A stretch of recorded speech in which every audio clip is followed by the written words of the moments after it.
we think in very short timescales. We think in the timescale of a human life, 100 years, or at most the timescale of our civilization, 5,000 years. Yeah. But it's obvious the Earth has been profoundly shaped by cataclysms, by natural disaster, by natural events, incredibly devastating things during that time that has both the potential to wipe out human culture and to erase the geological and archaeological record clean that those cultures ever existed. And I think that people are so opposed to it because we have lived in this stable period for the last 12,000 years. And so in our human brains, it's like, oh, the climate is fine. We don't have these massive natural disasters that impact the entire planet or vast regions of the planet. But you just have to look at the kind of geological record of the Earth to see that we do, and that we have been living in an abnormal time because it's warm and stable. But the norm is cataclysm.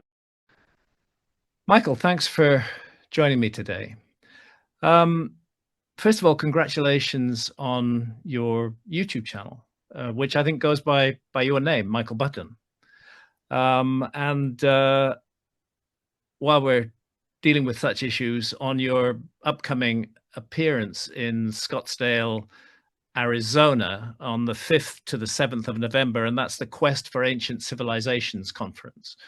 And we'll be putting a link to that conference in the description of this video. I wish I could be there at that conference. It's organized by two friends of mine, Robert Dakota and Mike Collins, and they do an excellent job. So I think you're going to have a fantastic event there. And I encourage anybody who's tuning into this to, if you're in the US, to attend the conference. It's going to be absolutely brilliant. And subscribe to Michael's channel. You're a fresh new voice in this field. So I think that's where I want to begin. You are a fresh, new, and importantly, young voice in this field. And I have to say, as a bit of an old fart, being 75 years old, and having cut my teeth in the 1950s and 1960s, and particularly the revolutionary period of the 1960s, I find a lot of today's youth supine, docile, unchallenging, and unwilling to ask questions. And that wasn't the case when I was a young man. We challenged everything, and I'm disappointed to see this trend in the youth today, where the voice of authority is just automatically accepted and never challenged. And I think, correct me if I'm wrong, I think that one of the important things you're doing is challenging that voice of authority and asking the questions that need to be asked. Well, thank you, Graham. And yeah, I mean, it's a huge honor to be speaking with you today. You're someone who's greatly inspired me over the years and have inspired millions of people around the world. So I'm very grateful to be speaking with you and to be speaking in front of your audience. So my name is Michael Button. I'm an ancient history graduate who decided to not continue pursuing a career in academia and instead start doing my own thing, go independent, and as you say, start a YouTube channel. Just to talk about these ideas that I love, really, regarding the dawn of civilization, the story of our species, the deep history of human intelligence and things like that. And the reason I chose to do that was because it was during the course of my university study that I began to feel myself growing more and more opposed to the high level perspective of human history, the timeline of our species that we were being taught. So about a year ago, I decided to start my YouTube channel, and it's been an incredible journey ever since then. Was there any particular event, any particular moment where you thought, right, I'm going to start a channel now? So I finished my degree about 4 years ago now. So it wasn't that I was in my degree and I was immediately like, I need to start my YouTube channel. There was moments during my degree when I started getting a spark that I wasn't happy with the kind of conventional narrative regarding history. In terms of actually starting the channel, it was more accumulation over years and years of having this seed in my brain that I wasn't happy with the kind of, the story of history that I'd been taught, and it never left me.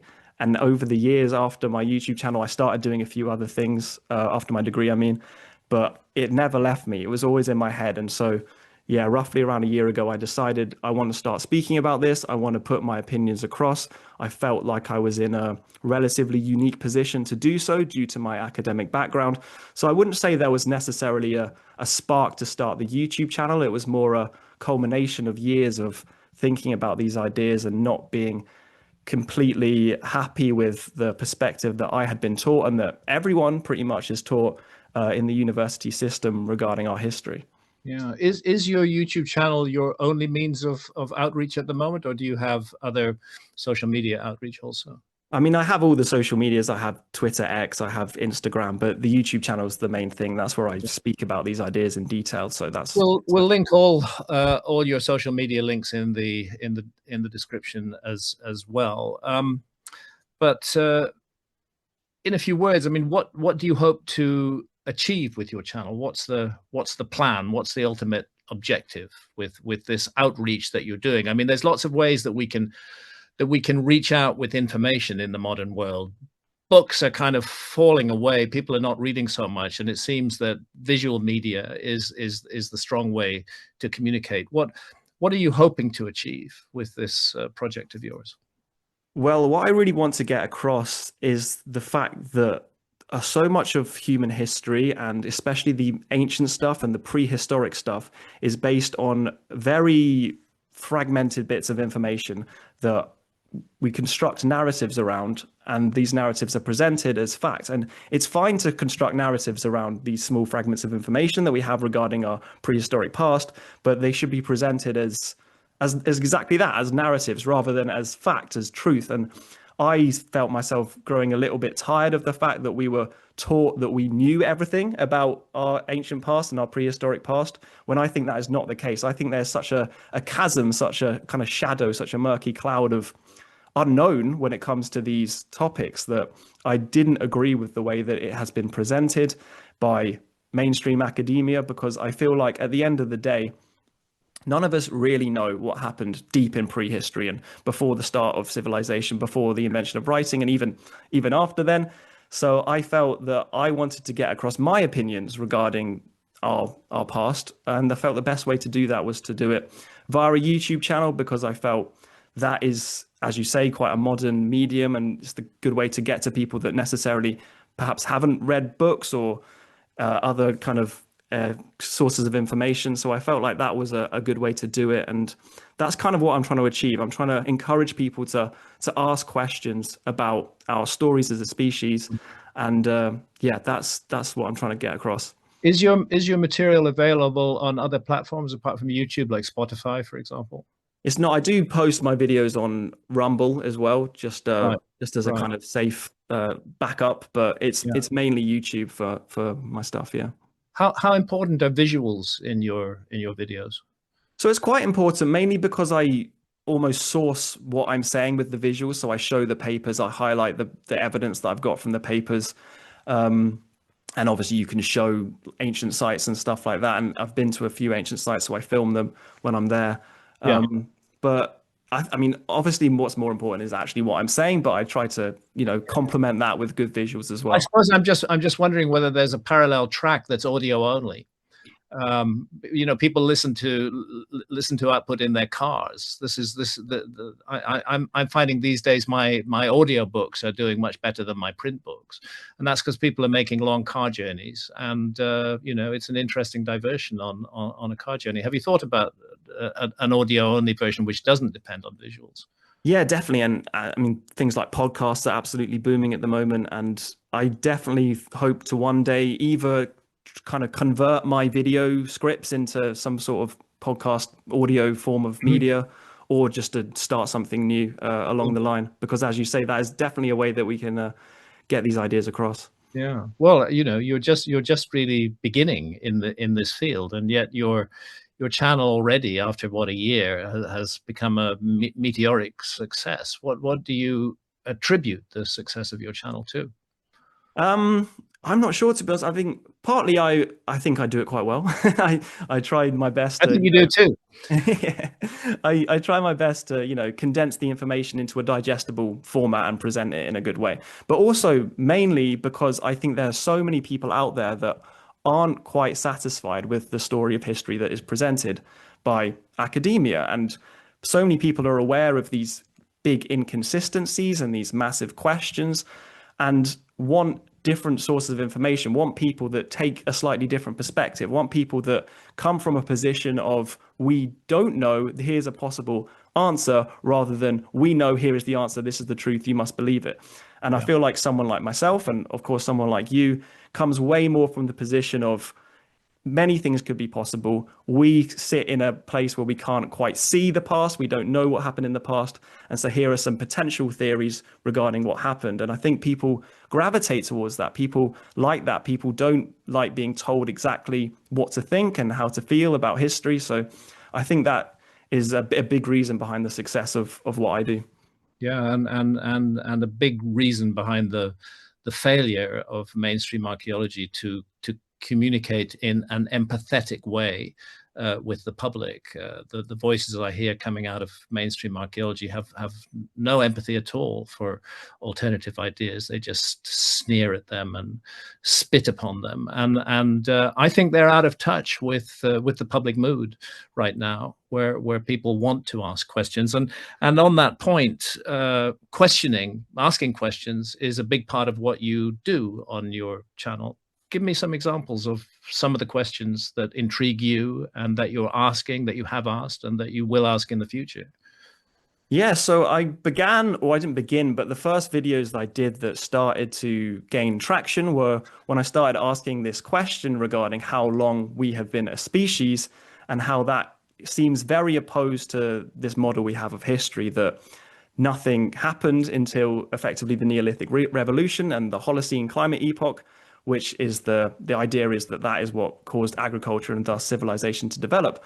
But it was during my university course that they announced that they discovered these Homo sapien remains in Morocco at the Jebel Ibroud site, which had been dated to 315,000 years old or something like that. And Very important discovery, yeah. very important discovery. And I remember seeing that and thinking, which reminds us, and it's worth making the point now, that you and I and others in the alternative sphere, we do also depend on archaeology.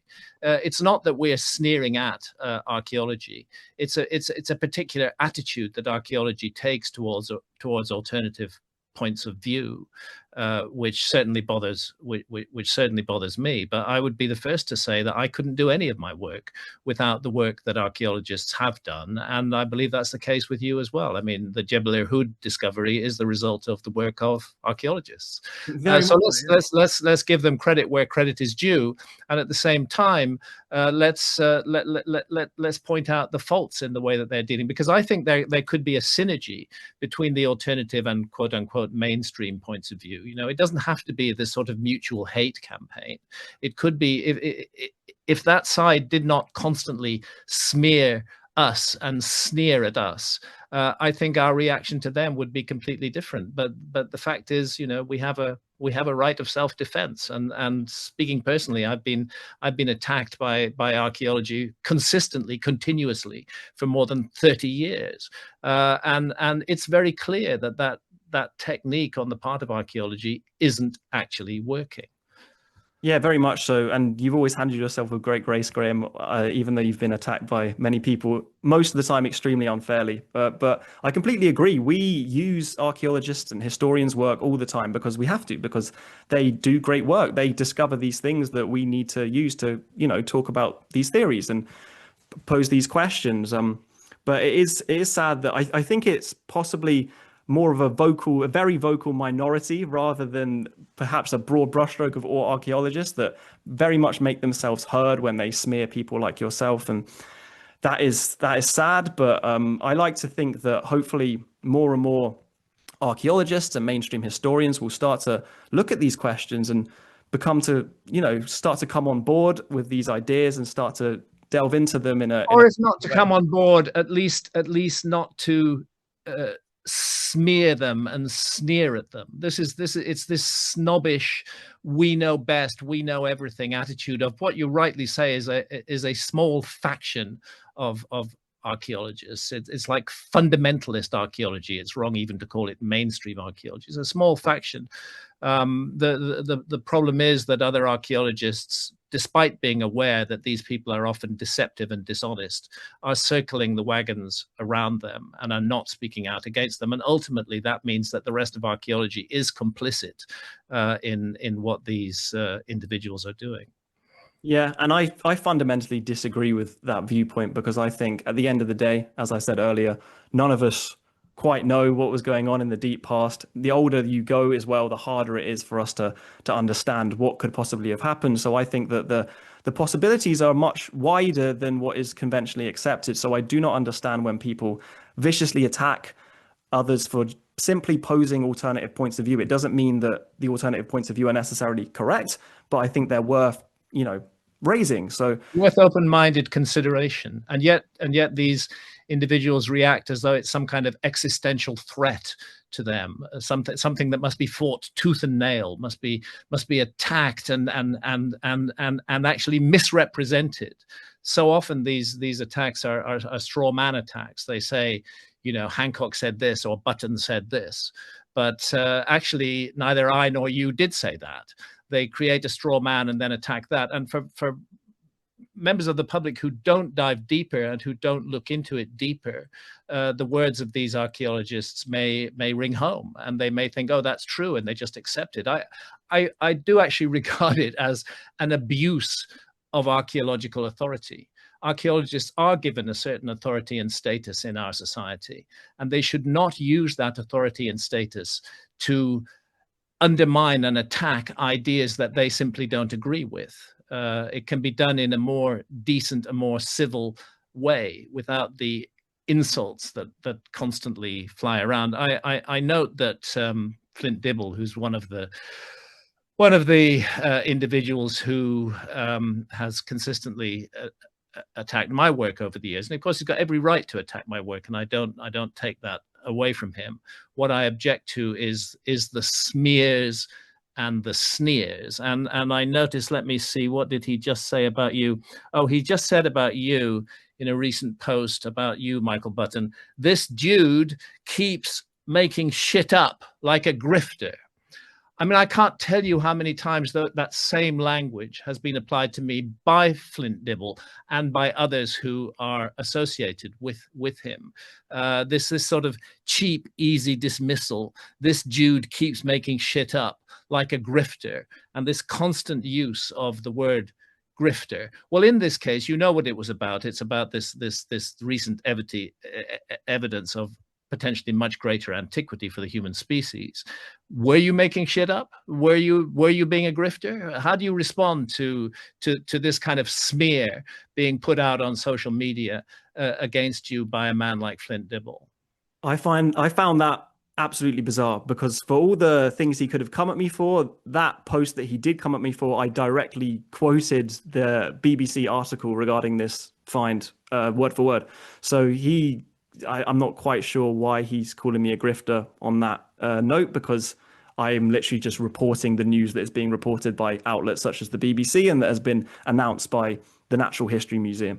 So I'm not quite sure how that makes me a grifter in any way, but I think that's just the way they operate, and that is part of their playbook. It's to use language like this to keep on applying it to people who they disagree with, to keep on calling them grifters, to never accept that the people they disagree with might actually be sincere and honest in our point of view, to always try to attach this notion of grifter, hoax, fraud to what we're doing. And this to me is a playbook. This is a deliberate strategy. It never really involves in-depth investigation or criticism of what we're saying. It's just this constant smearing.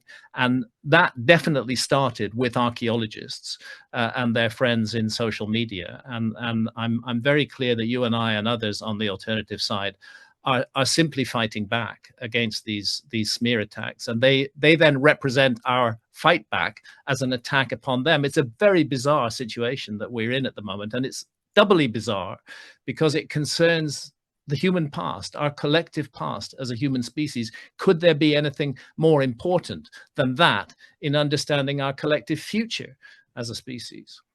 Yeah, it's an odd way of operating, and I always say challenge me with ideas instead of insults because I'm perfectly happy for people to, disagree with my conclusions that I've drawn from evidence and say that actually I think this is that. That's perfectly fine. But to just randomly insult me as a person, I'm not quite sure where he's going with that, especially in regard to this discovery. I think it's mainly just because this is a discovery that's extremely disruptive to the worldview that people like Flint Dibble have, because obviously, if Homo sapiens are potentially 1 million years old, which is what this study strongly suggests, or at least strongly suggests that our lineage diverged that far back in time, Yeah. that is an incredibly disruptive discovery for their worldview of history that they promote and that they defend so viciously. So I think it's It's more that fundamental, isn't it? I mean, what we're saying is that the the defining characteristic of the human being is the ability to create civilization. That's what we do that other animal species don't do. And the notion of a lost civilization didn't quite fit when we thought that our species was just 50,000 years old or 40,000 years old, as we did back in the 1990s.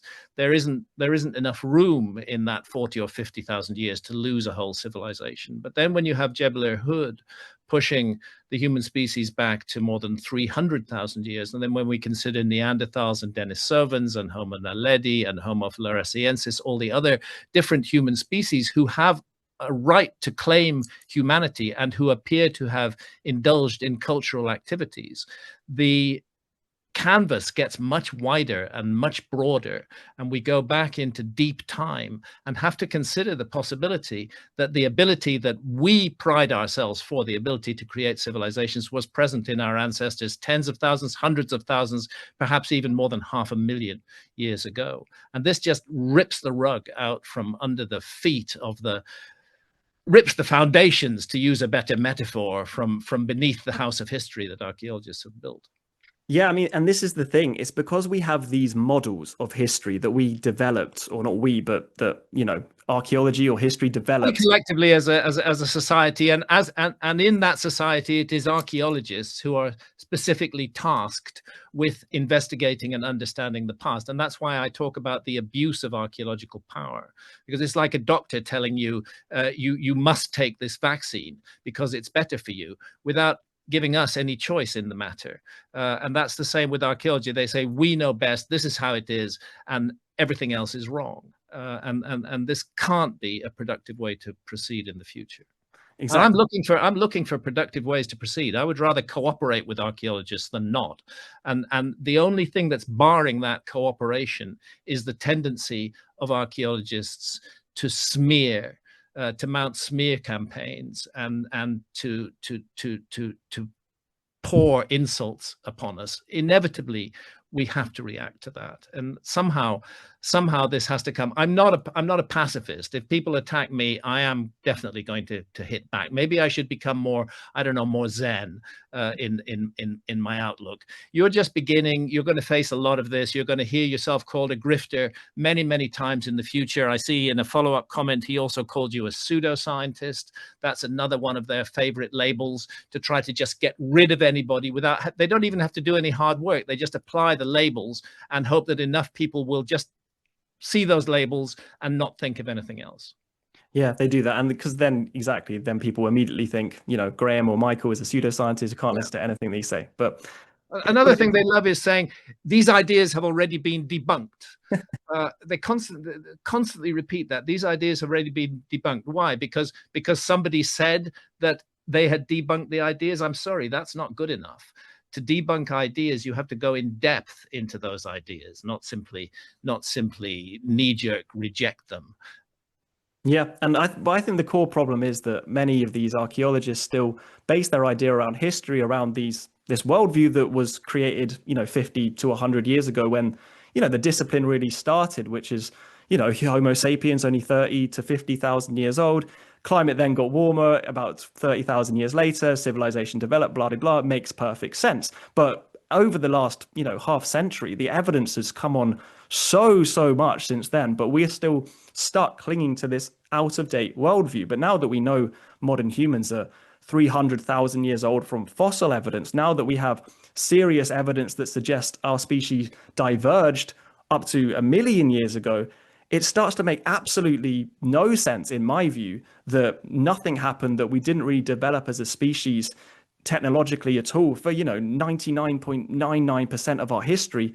We lived in one exclusive form of life as a nomadic hunter-gatherer for, if we've been around, let's take the fossil remains in Morocco. If we have been around for 300,000 years, to then Yeah. say that nothing happened in terms of technological or any kind of development right up until the Neolithic Revolution 12,000 years ago doesn't make sense to me, especially as the argument is that it's the climate that led to that change. But we've lived through multiple warm periods in that time. And then if you take the divergence from 1 million years ago, then we've lived through something like 11 warm periods. And so it just cannot compute. Which perhaps the most intriguing is the Eemian around 120,000 years ago, when the world was certainly for many thousands of years a much more hospitable place than it even is today. Yep, perfectly stable climate. It lasted for longer than the Holocene has so far. And you think of how much we've achieved in the Holocene, and the Eemian, there's a few thousand years to go until we reach the length of the Eemian. And it was, warm and stable, as you say. And we'd already been around, even if you take the oldest fossil remains, for, the best part of 200,000 years as an anatomically modern species. So what's to say we couldn't have achieved anything? What's to say sophisticated human culture couldn't have flourished in the Eemian? And we just don't see it because it's so long ago, because it's 120,000 years ago. That what are the chances we would see much to survive from that long? We have hardly any Homo sapien sites that are older than 100,000 years. So what are the chances we would see if a sophisticated human culture had flourished back then? It's hard to say that we would actually see anything at all. Well, it's a problem of visibility, or specifically of archaeological visibility, at the point at which something becomes visible to archaeologists. And I think there's two aspects of that. One is the fact that only a tiny proportion of the Earth's surface has ever been investigated at all by archaeologists. Now, the fact that archaeologists haven't investigated the vast mass of the Earth's surface doesn't prove that there was a lost civilization. Of course, that doesn't prove anything. But when we look at the areas that haven't been investigated enough, for example, the Sahara Desert, for example, the Amazon rainforest, for example, the submerged continental shelves, which were flooded at the end of the last ice age. When we look at all of these, we're looking at areas that were actually habitable and perhaps the best real estate on Earth during the last ice age. And they're precisely the areas that archaeology should be deeply investigating, not shallowly investigating. They'll say, oh, we've scanned dozens of sites in the Sahara. I'm sorry, that's just not enough. The Sahara is way too big. What's needed is a very detailed investigation. Likewise with the Amazon rainforest, where already puzzling new information is emerging, and likewise in the continental shelves. I'm pleased to see that the National Institute of Ocean Technology in India is following up dives that Ayan Santha did back in the late 1990s and early 2000s off Southeast India, looking at submerged structures there. Much more work needs to be done. Fortunately, some archaeologists are doing it, but we have huge areas of the world that were very attractive for human beings during the last ice age that simply have not been investigated at all. That's visibility problem number one. Visibility problem number two, you've already touched on, is the massive destruction that time brings. Anything that's in the intertidal zone, for example, during sea level rise in the first 5 meters is going to be pounded by massive waves and just ground to dust and rubble very, very, very quickly. So there's the destructive effect of the ages. And then finally, and this is the point I'd like you to address, Michael, is the fact is that a hypothetical civilization of prehistory of the last ice age might not look anything like what we think a civilization should look like. I think this is part of when we go for archaeological visibility. Archaeologists have a pair of binoculars in front of their eyes, and what they appear to be looking for, if they're going to accept any notion of a high civilization, what they appear to be looking for is something like us. Address that point. Should we be looking for something like us if we're looking for a lost civilization? Well, I mean, this is the thing. Humans are so adaptable as a species, and we can live in so many different environments and progress in so many different ways that this idea that we're looking for exactly our civilization in the past, skyscrapers and train tracks or whatever, it's unlikely that humans would progress in the specific same way every single time. And human culture has the potential to flourish in so many different ways and to deal with different challenges in different ways. And I always think when I'm looking back in to say again the E-mean period is, for example, like what's to say a human culture didn't flourish back then in a completely in a using materials that they just found in their environment, like the wood, the hide, the reeds, or anything they could find in their local environment, and just build a very sophisticated culture. They could easily have lived in a permanent settlement. There could be multiple permanent settlements that all connect, trade together. They could have had writing, which they wrote on some form of paper or anything. And all of that, it would be completely gone by, say, 10,000 years later, let alone 100,000 years later. And so these possibilities are, people don't seem to agree that that is a possibility. And I really don't understand that. I think that when we look at our past, we should surely accept that multiple possibilities are viable. And yeah, I don't understand why anything like this is dismissed. Yeah, and has become the subject of such heated conversations, particularly online. I mean, I realize that there is a toxic element to the whole online world, but it has become particularly toxic around this field of prehistory. I mean, I don't regard myself as a conspiracy theorist. And by the way, conspiracy theorist is another one of those put downs that archaeologists use. Oh, it's just a conspiracy theory. I don't regard myself as a conspiracy theorist, but I do sometimes wonder what's going on. It seems that whenever one touches on the issue of a cataclysm that brought a former civilization to an end, which I've inevitably had to do in my book since Fingerprints of the Gods, that was published in 1995, and that's when these attacks really began.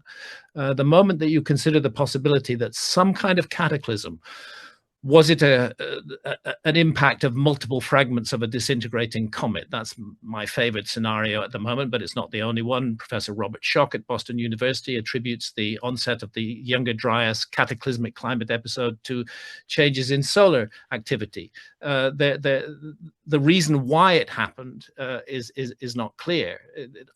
We may have our favorite points of view, and I think the Younger Dryas impact hypothesis is the strongest. But I'm open to many other hypotheses as well that consider this bizarre climate episode called the Younger Dryas that set in about 12,800 years ago and ended about 11,600 years ago. And whatever caused it, it was horrendously cataclysmic. And I think that's the point where we become a species with amnesia, where we lose track, we lose our memory of what went before. But it bothers me that it's the moment one starts talking about a cataclysm bringing an end to a former civilization, that this is what brings the swarm of bees down upon you. Why is there this fear of talking about cataclysms? I don't want to be a conspiracy theorist, but does somebody know that this is that what goes around comes around?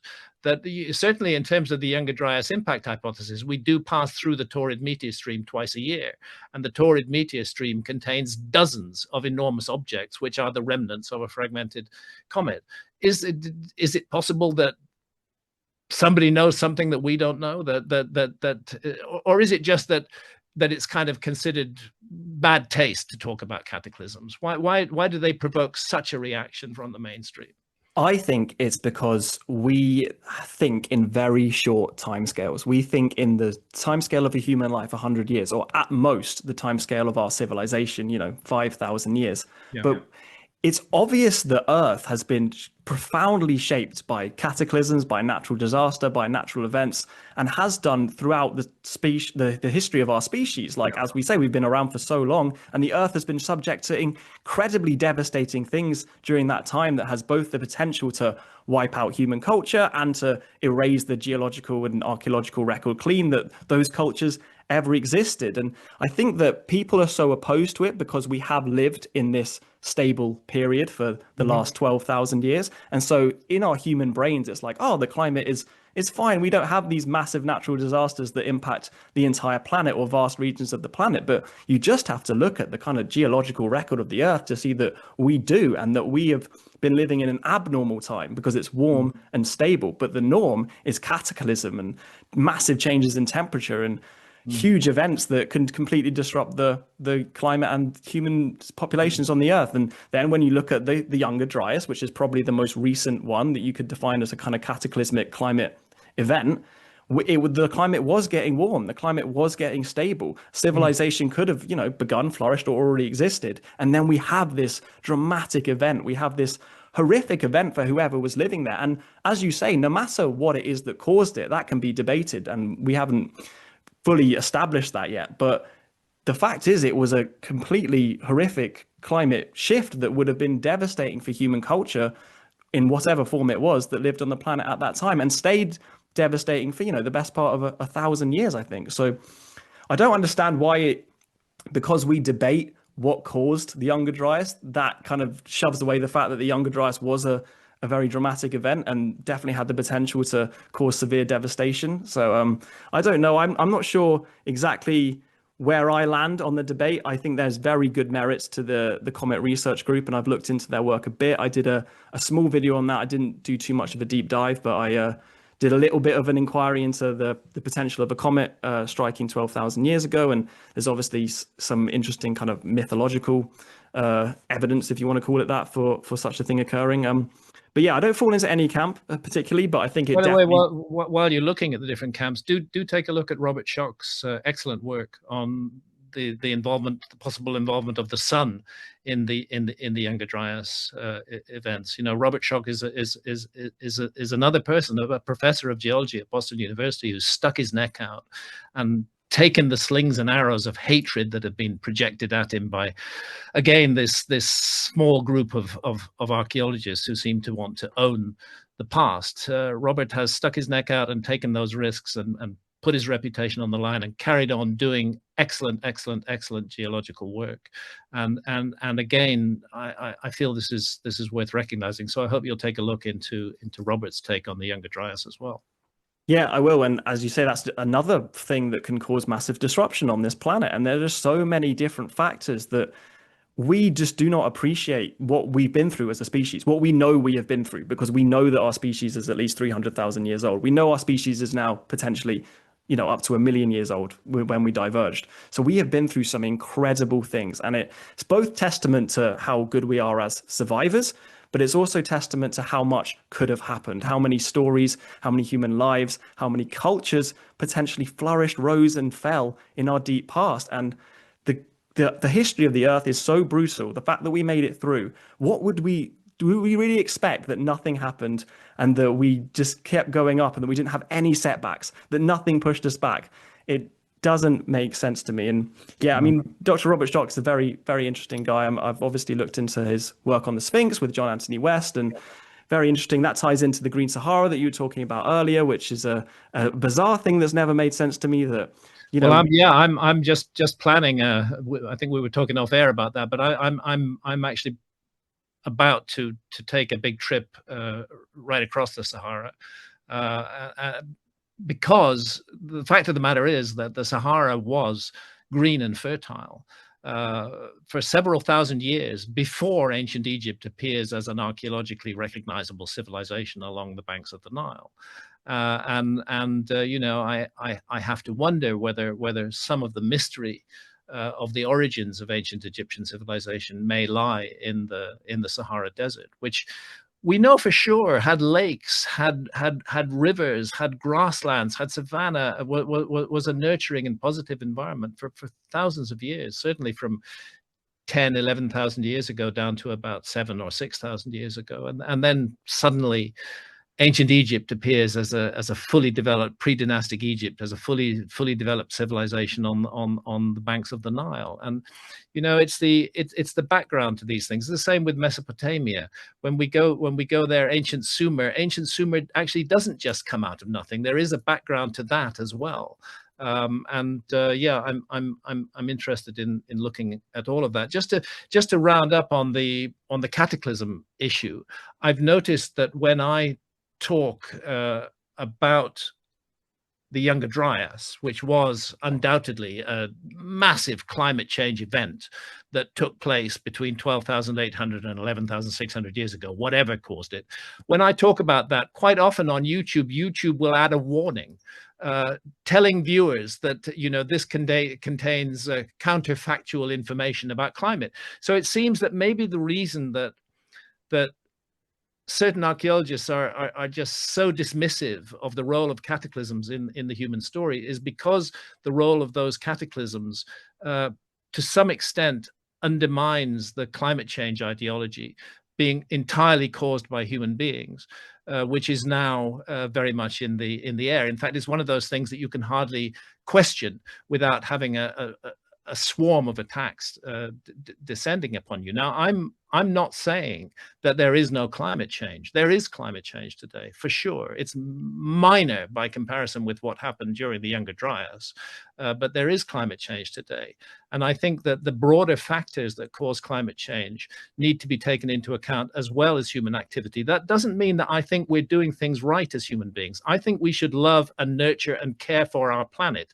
I think we should do everything right by our planet because our planet has been doing right by us. This is our home. This is our garden in the universe. This is where we live, where our future is, where our children and our grandchildren will grow up. We have to take care of it, nurture it, love it, look after it, not pollute it, not destroy it. But the climate change narrative is using fear to make people afraid, and that is counterproductive. If we want human beings to behave in a better way towards the planet, it's not creating a false narrative about how we're the cause of everything. It's understanding that we could behave in a much better way towards the planet, and we don't need fear to drive us that. We just need intelligence and love and respect for this planet that has given us life.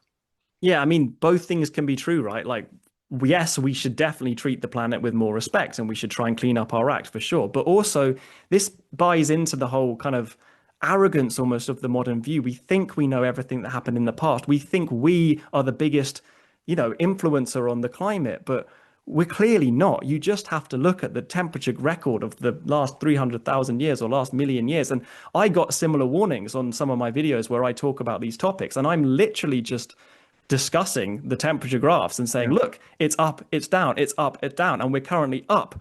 We don't want to go down. And yet I still get flagged for, disrupting the climate change narrative because we do not want it to get cold. Global warming is bad, but global cooling, dramatic global cooling would be devastating for our civilization and has potentially been devastating for civilizations that occurred in the past. Yeah.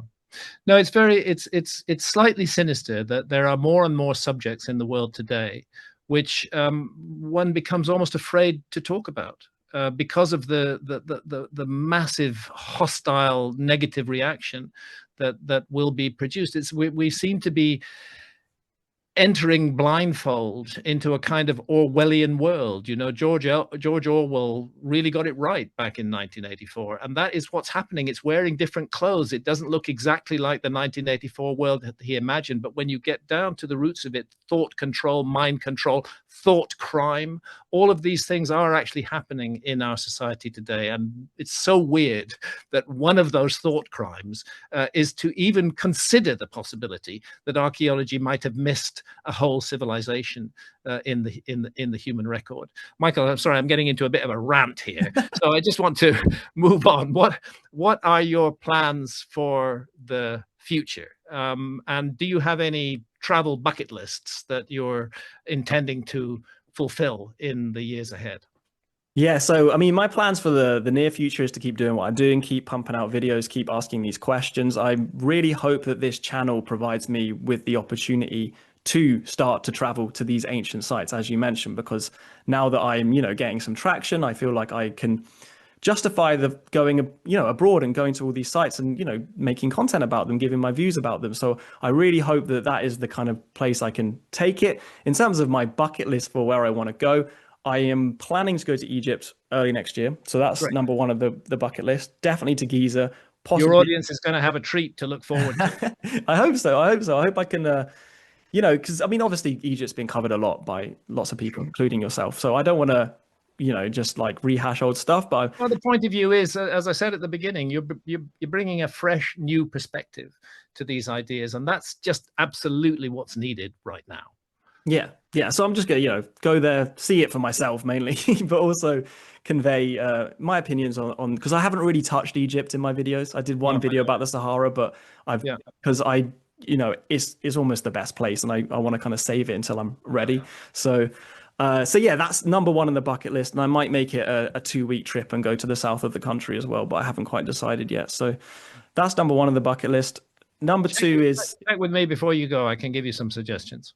I'd love that. I'd love that. Thank you, Graham. Number two is a big battle between Turkey, ancient Anatolia, and South America. I always switch between which one I want to go to. I'll probably end up going to Turkey first, just for convenience, because obviously us in the UK, we can get to Turkey a little bit. Also, it's the heart of a huge mystery at the moment. I mean, what is being revealed in Turkey around the Taştepeler civilization, which is the name that Turkish archaeologists are giving to what is now clearly a civilization of which Göbekli Tepe was a part, a civilization that extends down into the Jordan Valley, that extends into Syria, that extends as far as Cyprus. The heart of this matter is in Turkey, is in Anatolia, where the Tigris and Euphrates rivers rise, that run down into Mesopotamia, the home of supposedly the world's first high civilization, ancient Sumer. So I'd highly recommend Turkey as a very important point on your bucket list. Yeah, definitely. I really want to go there. And I think that, just quickly on that point, I think that Taştepeler and Göbekli Tepe and all these sites will be classified as civilization one day. I think it's just going to take, a few years or just people's thinking to update, because there is so much evidence that, they're all connected. This monumental architecture, shared symbolic thinking, therefore probably shared, spiritual thinking. And yeah, I mean, it has a lot. It's just, in many senses, Michael, the lost civilization that we're looking for has actually been found. It's already been found there in Turkey. And Göbekli Tepe isn't the whole story. It's part of the story.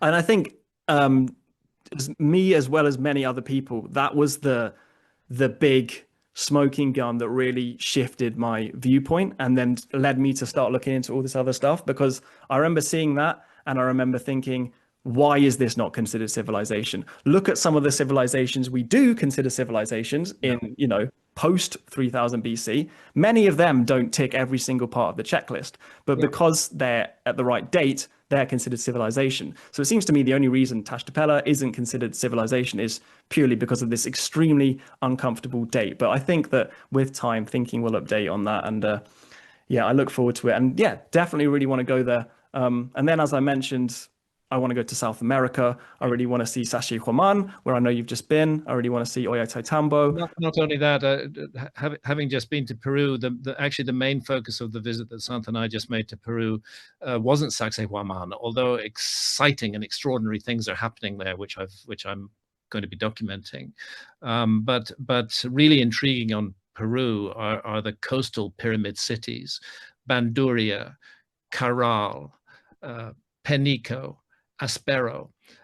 These are, if we go for the orthodox dates of the Giza pyramids, these gigantic pyramids in Peru are older than those. They're hitting close to 5,000 years old, possibly even more. And again, all tribute to the work of archaeologist Ruth Shady Solis, who has single-handedly, but now with a good team around her, been responsible for the revelation and excavation of these sites, which are completely changing human history. I remember a time when it used to be said, oh, there could be no connection of any kind between the pyramids of Egypt and the pyramids of the Americas, because the pyramids of the Americas are much younger. Well, no, sorry, here again, another turn of the archaeologist's spade has revealed that that old saw was not correct, and that there are older pyramids in the Americas. So that's another area I'd recommend you bring your fresh new perspective to and take a look at.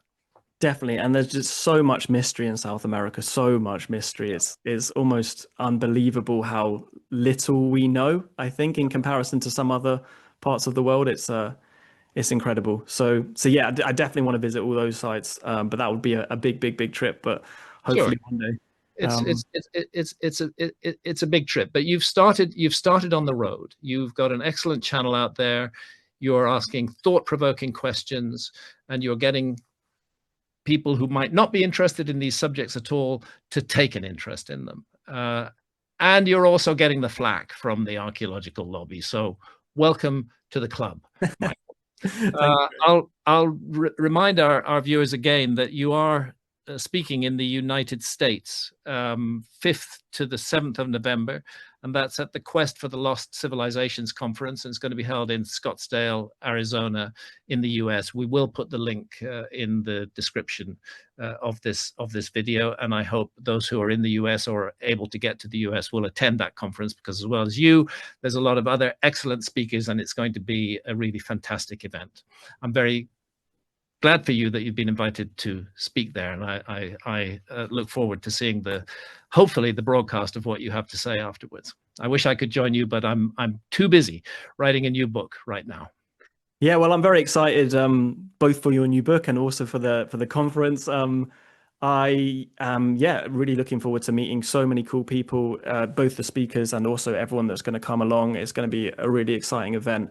And yeah, super, super looking forward to it. It's around Christmas time, I think. So Christmas in Arizona should be great. Well, not quite Christmas. Fifth, Not quite. That's Christmas time. hang on, Scottsdale, Arizona. Is it? It's not November. It's December. Let me get this right. Let me get this right. It's 5th. Yeah, sorry, I may have December, announced it incorrectly at the beginning of. I think you said December, maybe not. Did I? I may have said November. You know, we get confused at my great age. But anyway, it's the Quest for Ancient Civilizations, Scottsdale, Arizona, 5th to the 7th of December, 2025, and the link will be in the description under this video. Michael, thank you very much for joining me today. It's been a pleasure to talk with you, and I wish you joy on your path in the future. Thank you, Graham. As I said, it's a great honor to speak with you. You've inspired me a lot, so thank you so much, and I hope everyone enjoyed it. I'm sure that many people will find this discussion of interest, and I intend to have more discussions like this with more people in the future. This might even be the beginning of a Graham Hancock podcast. Who knows? You should. The people so, would love to see it. If so, it'll have to wait until I finish the new book, but somewhere down the line.